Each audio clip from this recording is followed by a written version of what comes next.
one. Hi, Jean. I had a question relating to a recent little thing you posted on YouTube about the crucified Lord and drawing closer to him. And you mentioned there that basically, we're supposed to be in that sort of sphere around the bottom of the cross, at the foot of the cross. And you spoke about the apostles and you spoke about our role, but I noticed you didn't mention Mary at all there. And obviously, knowing you and knowing her place there, I think she would be important. So could you tell me, why it was that she wasn't mentioned, or do you have something to add? Or Thank you very much, Marty, for your question. Why I haven't mentioned Mary while I was talking, explaining in a previous video on carrying our cross and drawing closer to the crucified Lord. It's an absolutely evidently a pertinent question why Mary is not mentioned. I mean, I know that you have maybe an advanced or deeper understanding of the place of Mary in our Christian life, in spiritual life, and also having followed plenty of teachings and courses in the School of Mary, you had an insight about how we can see Our Lady in our faith and in the Gospels, and in general in the teaching of the Church, especially certain saints. And of course, you are surprised how come you are not mentioning her in such an important teaching, which is carrying our cross and following Jesus. Well, first, I would say the answer is twofold. The first part is extremely easy and just one sentence almost, and the second one is very long. I mean, longer than just one sentence, compared to one sentence. The first answer is, in any teaching, silence about certain things doesn't mean that they do not exist. If we evaluate or judge certain writings or teachings with this way, then many things won't appear. For instance, these days we're talking about St. John of the Cross, and we're having this course on reading and studying St. John of the Cross. And if you read John of the Cross, you will notice that there are some topics that are hardly addressed. The sacraments, for instance, they are there, of course, we know, but they're hardly addressed. There are some aspects of Our Lady. Our Lady, take Our Lady. We are talking about Our Lady. Take Our Lady. She's mentioned only in 4 places, very shortly, in the entire work of John of the Cross, despite the fact that his biographers and people who knew him, witnesses of his life, say that he had an immense devotion to Our Lady, and he used to talk a lot about her, about the scapular, about certain miracles that she did in his life, which is true. But in his writings, the entire, I would say, structure of his teaching, more than 400 years ago, doesn't bear any clear indication of a centrality or close to centrality centrality of Our Lady in the teaching. So that's the first point. It's not because you don't mention something that this thing is not important, or even sometimes so obvious, no, like going to mass, or I don't know. This is a vital element of our life, but it's not mentioned. in his teaching. Okay, so either in a single teaching, one course, or even a homily, a priest, when he gives his homily, doesn't mention all the elements of faith. Father, the Son, the Holy Spirit, the Eucharist, Our Lady, the Pope. It's not possible to mention everything, and they all have their importance. Different levels, of course, but they have their importance. So that would be my first answer. So, but the second answer, I think, is way more interesting. The second answer would be the following. If we watch the Gospels themselves, and you know a little bit about this answer, you heard me talking about it. If you take the four Gospels and St. Paul's letters, so four Gospels, Act of the Apostles, and St. Paul's letter, more or less, you will notice that the understanding of who is Our Lady doesn't occur right from the beginning. You can almost walk through the entire first century and see different important moments during that century where different writings will occur, different teachings will occur. If you say, for instance, we start with Matthew and Mark, then we have St. Paul.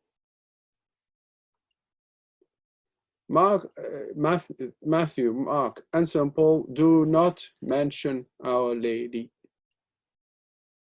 in any form that she could be structurally part of our faith. It's striking, it's impressive. We are talking about the first decades after the resurrection and Pentecost. Now, strangely, so I'm answering your question, no? So here, there's no mention of Our Lady. How can you structure an entire gospel or an entire teaching? So think Matthew, Mark, and Paul, St. Paul. Paul says, this is my gospel.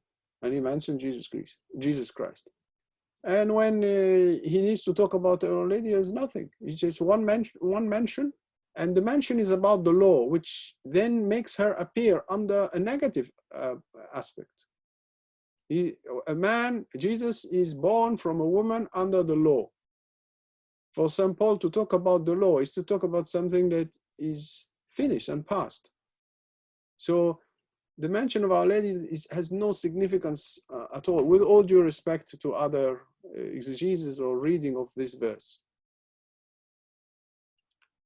Now, strangely, after a while, after St. Paul's death, roughly, we don't have any dates, precise dates, but we have rough estimates. After St. Paul, St. Peter died 66, 67, persecution. The Temple of Jerusalem is destroyed in the year 70. Judaism, which means the religion, the first covenant that didn't believe in Jesus, continued its way till now. Judaism changes completely, radically at the year 70 for the simple reason that the second temple of Jerusalem is destroyed. So the worship and the centrality of the temple, hence Jerusalem, and the centrality of the worship and atonement, the movement of atonement, because why did they have to kill so many animals? It was for atonement. It was a type of vague redemption, if you want. All this changes because the temple is destroyed. Jerusalem is partly destroyed because of the resistance of the remaining Jews who didn't become Christians and who wanted to fight the invader, or the occupier, who was the Romans. So we enter in a new phase. Christianity enters in a second generation, at least we can talk about second generation. So we're not talking about Paul, Peter, important people, important persons. We don't have the normal Judaism. Things change. The temple is destroyed. And not only that, there is an event that is not mentioned at all. We don't have any precise date. We have traditions, but we don't have precise dates that today gather a certain agreement amongst Christians. Our Lady goes. We have the assumption of Our Lady into heaven. So, absence of Our Lady. And I think, and this is me talking here, we have the text, but I'm trying to understand the text and the context. Our Lady is not there anymore. So her presence and her support, who were took for granted, now are not taken for granted. They sort of generate or trigger a new reflection. This is me talking, of course, but I will talk about the results of that. I'm trying to understand. Think of what happens to Jesus first, before Mary. Jesus, before his passion, says, I need to go.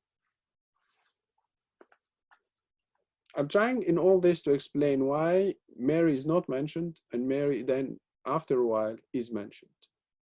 Why, when we announce Jesus, we announce the gospel, sometimes we don't mention her at all. But then progressively, if we want to go deeper, she becomes inevitable, vital. This is more or less what I'm trying to do right now. Jesus, in the Last Supper, when he talks to the apostles, he says, it's for your good that I need to go. I have to go. It's better for you that I go. Because when I will go, I will send you the Holy Spirit. And he adds, he says, I will come back. The world will not see me, but you will see me. You can find these texts in chapter 13, 14, 15, and 16 of St. John. So Jesus is talking about a first experience and knowledge of him that the apostles had, and that has to change to another experience and knowledge of him. And this is what interests us. The Gospels are not just the account of Jesus' life and words and teaching. No. They are the account of the experience and repercussion, not only at that time in the apostles, not only at that time, but after his resurrection, they went back and deepened and had the experience of him coming, not visible to the world, but coming in their heart, in their life, being with them, walking with them.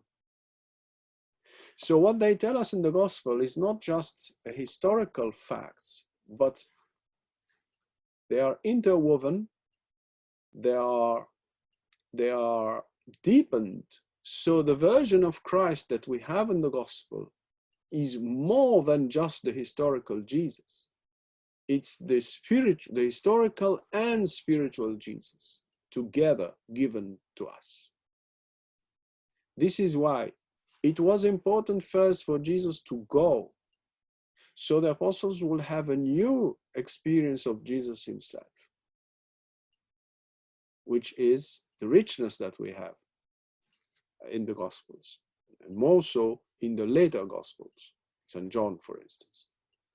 Now, I think, and this is me only talking here, I think that something very similar did occur about Our Lady. We don't have dates, nobody mentions when, but I think that very probably with the first generation who's with the first generations, disappearance of the first generation, when I say that I am alluding to the martyrdom of St. Peter and St. Paul and others. I think we have also probably, and I say probably because we have no proof, and we might never have any proof. And it doesn't really matter, but it's a position that I have today. I might change, I might develop, might improve later. So we had something similar with Our Lady. Our Lady is gone or went also with the first generation. So the second generation, which is Luke's generation, had a different experience of Our Lady. They didn't experience Our Lady only by seeing her and knowing her, but they experienced Our Lady probably in a more spiritual and different way. This absence presence of Our Lady, like we had the same with Jesus, absence presence of Jesus after the resurrection. Jesus came back. Jesus is still present and lives with us on earth every day. Jesus never abandoned us, never. And I think the same applies for Our Lady, but not immediately. She stayed with them for a while until the first generation accomplished its mission. Then probably she's gone with more or less the same time of Peter and Paul. Now imagine the church after Peter and Paul disappearance. I mean, they died. You have to become adults, you have to take your own responsibilities, and you have to enter in a new phase, even though not all the apostles have died yet. St. John will stay till almost the end of the century. This is my personal belief. I follow the most reasonable traditions. I consider that St. John leaves the persecution in 95. He goes to exile in 95 to Patmos. Then he comes back roughly end of 95 in 96. 96, he writes his gospel. So paradoxically, he writes the book of Revelation first, then his gospel. That's very strange.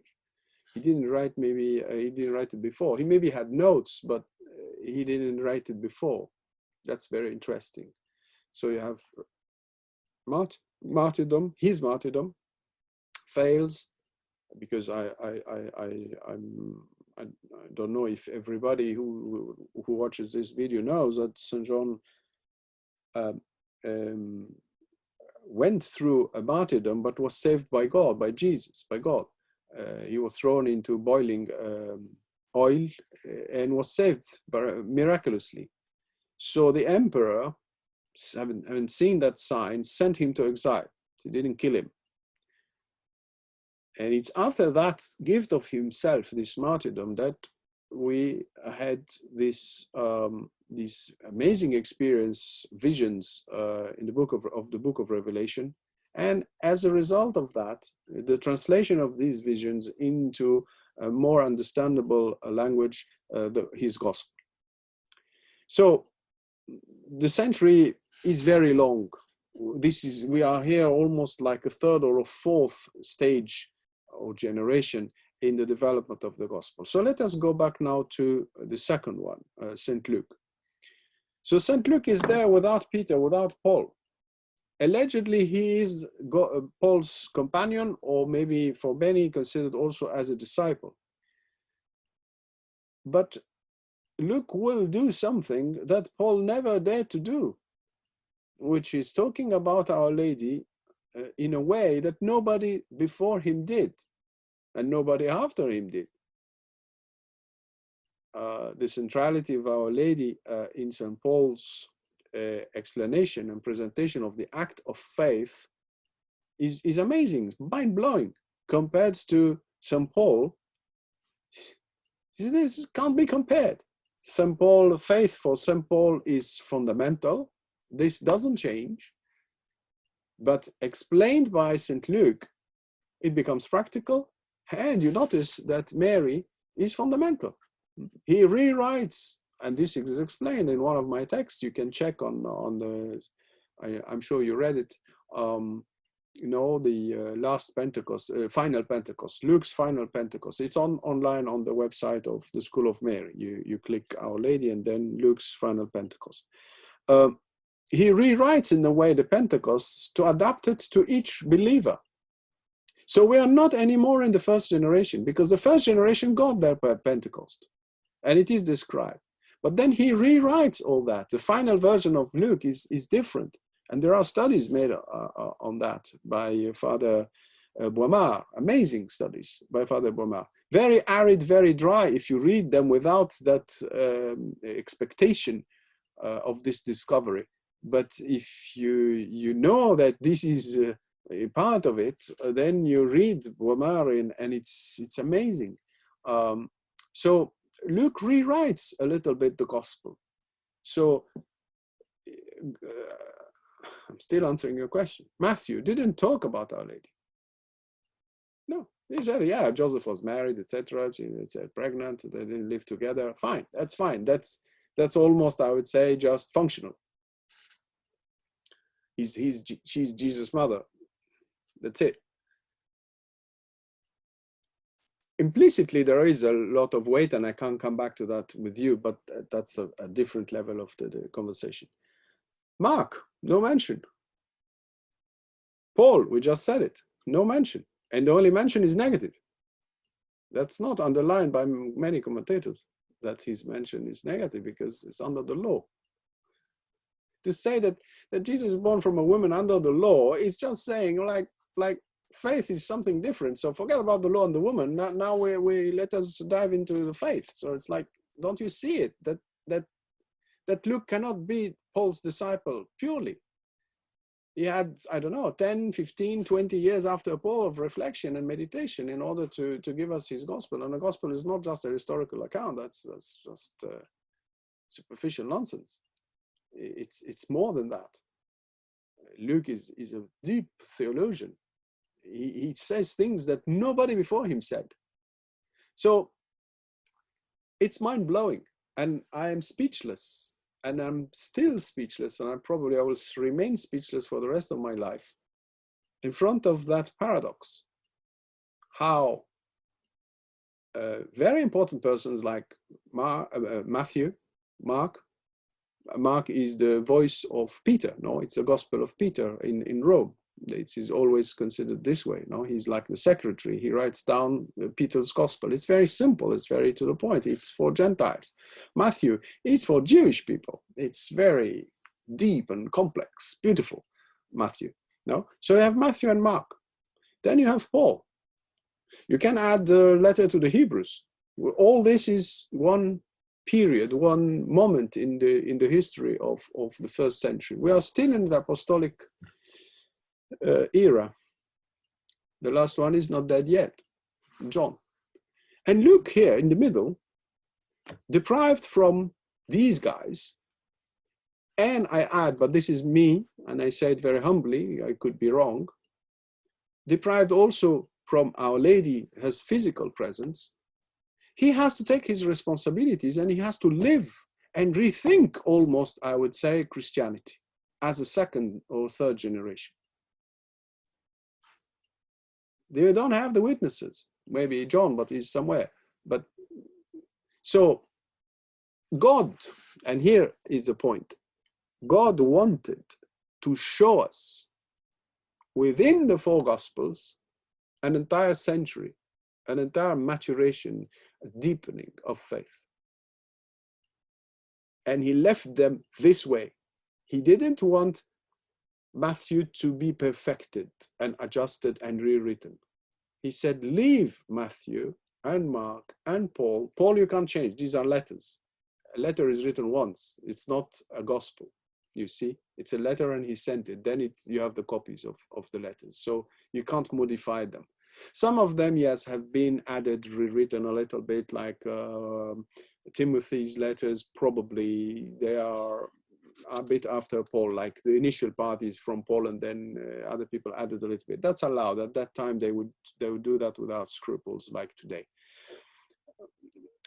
So I forgot what I was saying, but so you have these guys they haven't mentioned Our Lady. God wanted this to be this way. So it's totally allowed to have an absence of Our Lady for a while. That's totally fine.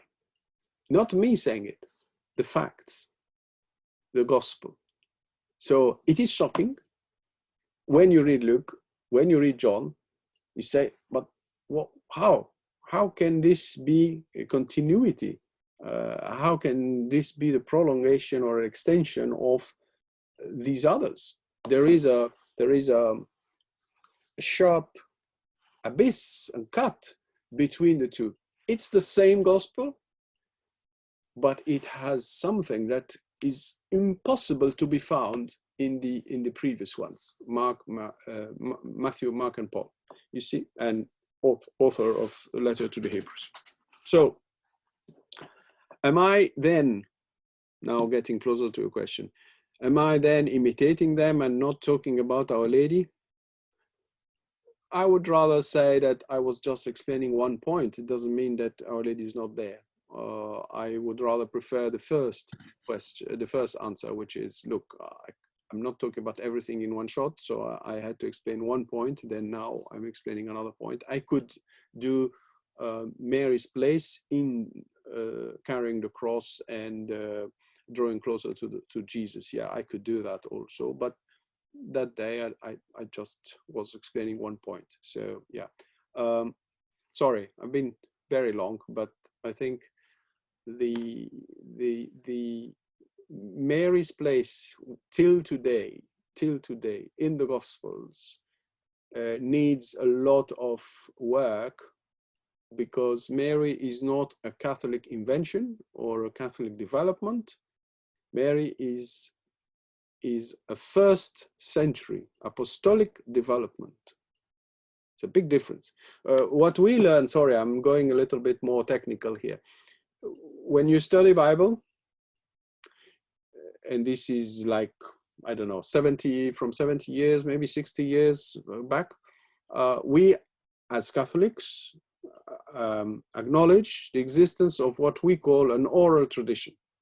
So we say, and you find it in the Catechism of the Catholic Church, there's nothing strange in what I'm saying.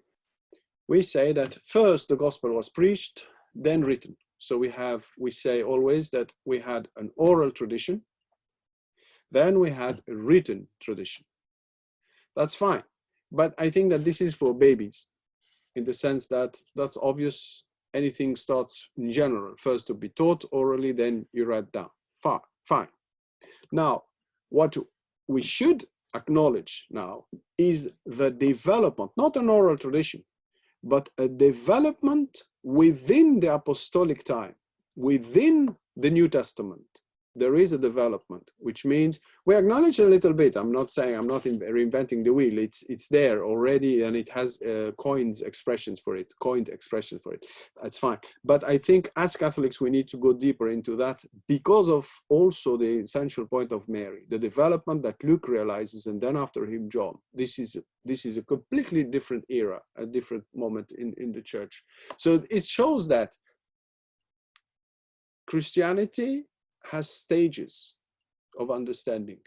The apostolic time, the New Testament, the four Gospels, which means faith. When you transmit faith to some people, to a person, it's important to know that there are stages in the deepening. So you will need a little bit of Matthew and Mark in the beginning. You will need a great focus on Jesus, a bit of St. Paul, a bit of necessity of faith, baptism, etc. That's fine. But then after a while, you will need to go deeper. And then you are called to discover this, I call it bipolar, but not in a psychological way, but in a theological meaning, bipolar aspect of our faith. On one hand, you have the subject, the believer, the disciple, Jesus follower, and Jesus himself. And both are giving to us. You know very well that the teaching, you heard it plenty of times. So we enter there is a theological revolution within the New Testament. We enter in a clear-cut understanding that we have these two aspects. Before Luke, we don't have it. It's there in Matthew, of course, from the parable of the sower, chapter 13. It's already declared. I'm not saying that Matthew is a mutilated gospel, like mutilation. No, it's like parts of it are lacking. No, we have it. It's implicitly there. This bipolar aspect. It starts from chapter 13. From chapter 13 onward in St. Matthew, we have the Marian elements. They will become clear with St. Luke, but they're already there in St. Matthew and St. Mark, which is the seed and the soil. The soil here is Mary, and the seed is Jesus, or Jesus' words. And so, in a way, we can say that St. Matthew presents to us, and hear me here, the annunciation for each human being. The gospel of the parable of the sower is the annunciation for any human being. Any human being is invited to receive and to live, I would say also on a daily basis, an annunciation. St. Luke said, that annunciation, I like it, but let me clarify that Mary is the explanation and the archetype, the best incarnation or the best example, the role example of this annunciation. So then he put Mary's annunciation first, structured in a proper way. You understand? So the annunciation is there. Luke just clarified the fact that it cannot work outside of Mary. But Matthew presented the annunciation, chapter 13, or Mark, chapter 4. The parable of the sower is the annunciation. God is saying to us, well, I want to talk to you and I want you to bear fruits. That's a pure annunciation. And be careful, because there are three ways you won't be receiving me, but there is one way you will receive me. So Mary is announced here, but in a very implicit way. Luke will say, no, no, no, no, no. Let me clarify from day one. It's an annunciation. It's a Pentecost also in the same time, because without the Holy Spirit, this incarnation of a word from Jesus cannot happen, and the whole thing then becomes, I would say, clearer. It's complete from the beginning, but clearer with St. Luke, more developed. So you see, it's possible to talk between the lines about Mary. At any time we talk about Mary, because if we are following Jesus, there is a Marian dimension, because Mary is the follower, is the best follower or the archetype of any follower, Jesus follower. So we are always talking about Mary. When people tell us, oh, but I want to go directly to Jesus. Say, you are using your own means. So you are not going directly. If you go directly, you are going indirectly, because you are using your own means.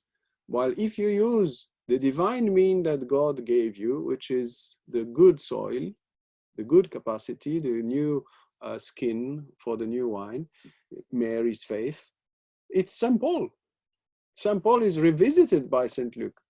St. Luke didn't change St. Paul, because for St. Paul, faith is essential. Without faith, there is nothing. The justification occurs with faith.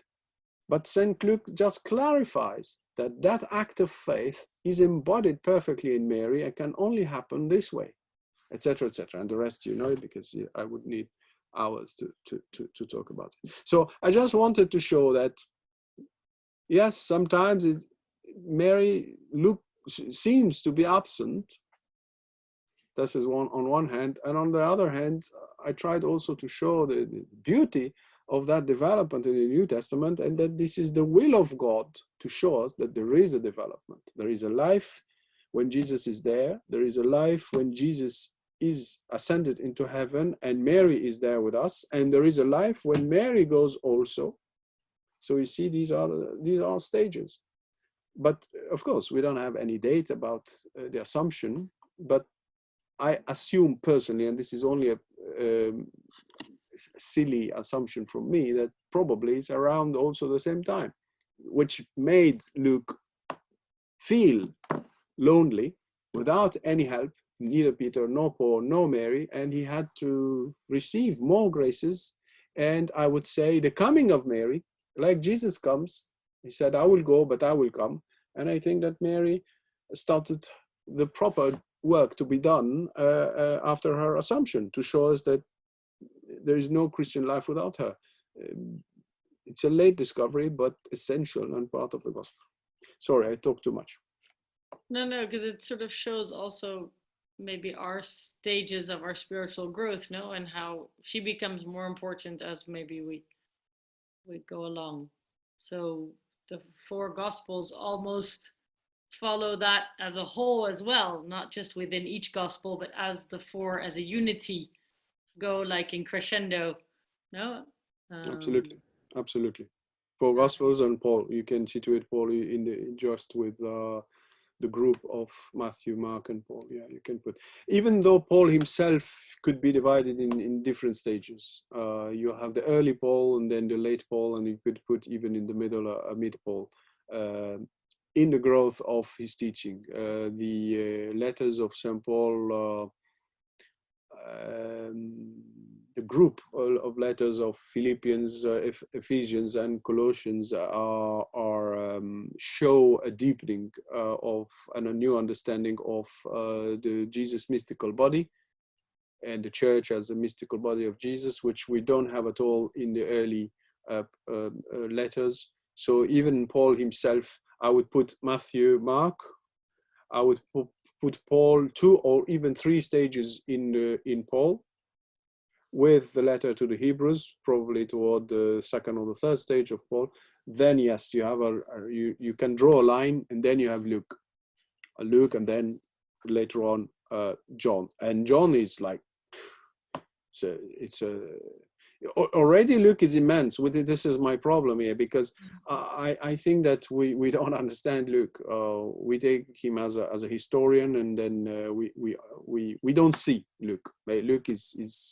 And then and then the Apocalypse. Where would you put Revelation then? Because Revelation and the Gospel of St. John are, for me, very close. Very. I see Revelation. I see the Gospel as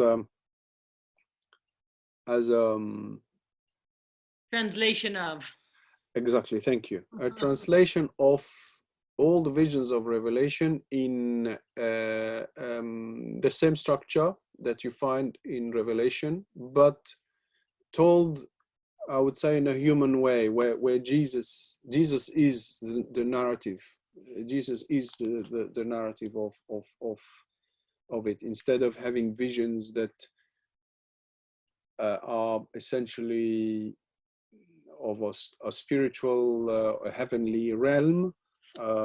You have all that, but in Jesus' life. So it's like a mind-blowing rereading for the 3rd time, Luke being the 2nd, of Jesus' life.